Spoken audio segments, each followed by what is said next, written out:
The Lord be with you. A reading from the Holy Gospel according to Luke.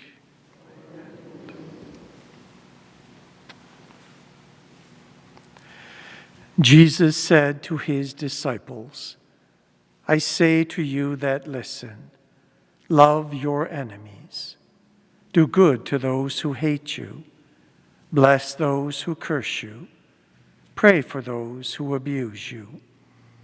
If anyone strikes you on the cheek, offer the other also. And from anyone who takes away your coat, do not withhold even your shirt. Give to anyone who begs from you. And if anyone takes away your goods, do not ask for them again. Do to others as you would have them do to you.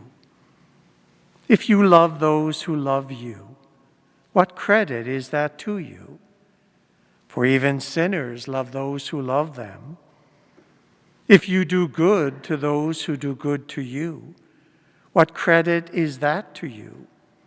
For even sinners do the same.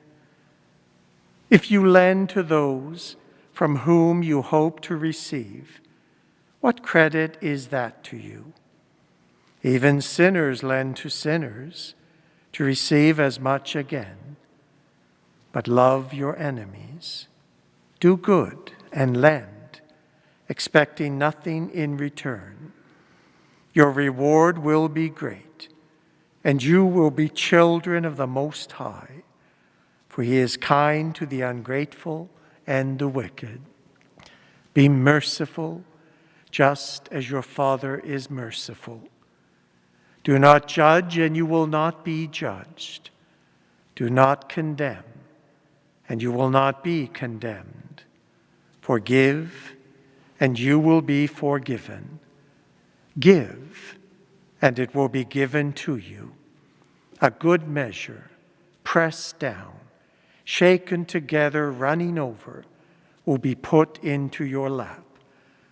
For the measure you give will be the measure you get back. The Gospel of the Lord.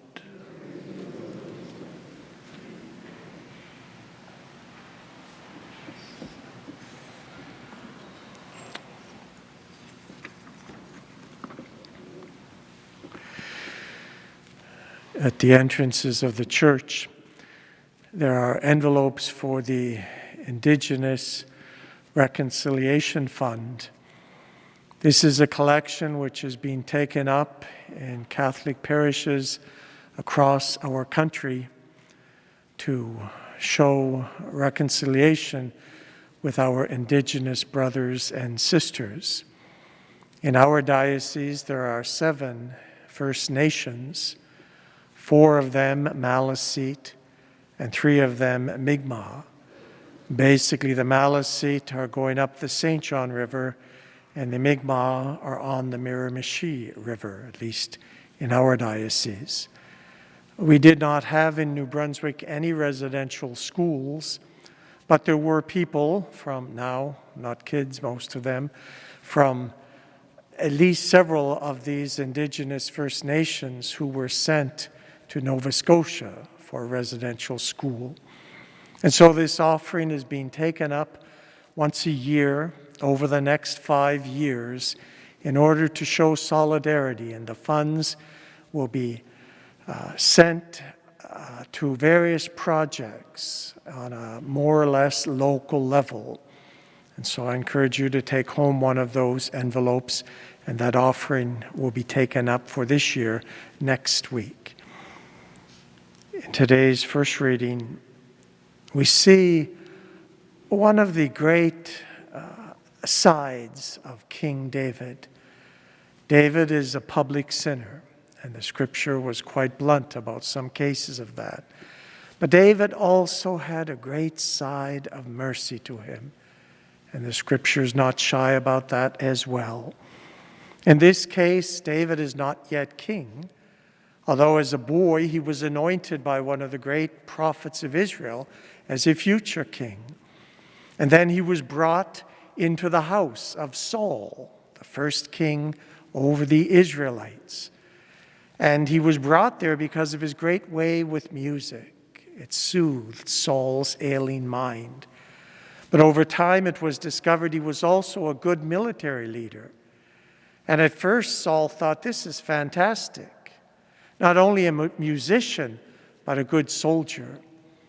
But over time Saul became jealous because people were recognizing that as good a soldier as King Saul was, David was even better.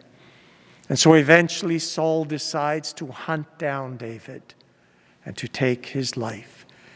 And David heads off with a group of people with different problems, and they go off to help him and become almost a bit of a mercenary army for a while.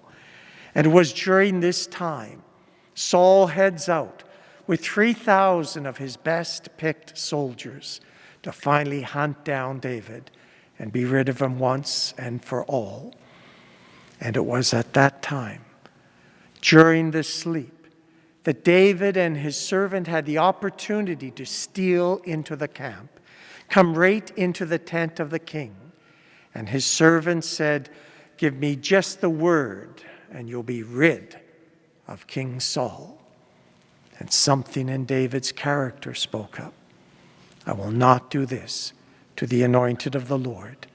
And so he took the spear and he went off across the valley at a safe distance and he called out, Saul! Saul wakes up, his spear is gone. And he realizes that his life could have been taken while he slept. And David says, as I have spared your life, may you also spare mine. It's a powerful, powerful, powerful example of mercy on the part of King David. It ties in beautifully with the words of Jesus in today's gospel passage from Luke. Partway through, we have what we sometimes call the Golden Rule. If you ever visit the Villa Madonna Retreat House, on the way to the largest conference room, there is a poster, kind of a framed poster, and it has the Golden Rule from a whole bunch of different religious traditions, including the one that we read today. Do to others as you would have them do to you. And in order to give us a kind of a deeper teaching as to what that means, Jesus gives some examples. Love your enemies. Do good to those who hate you.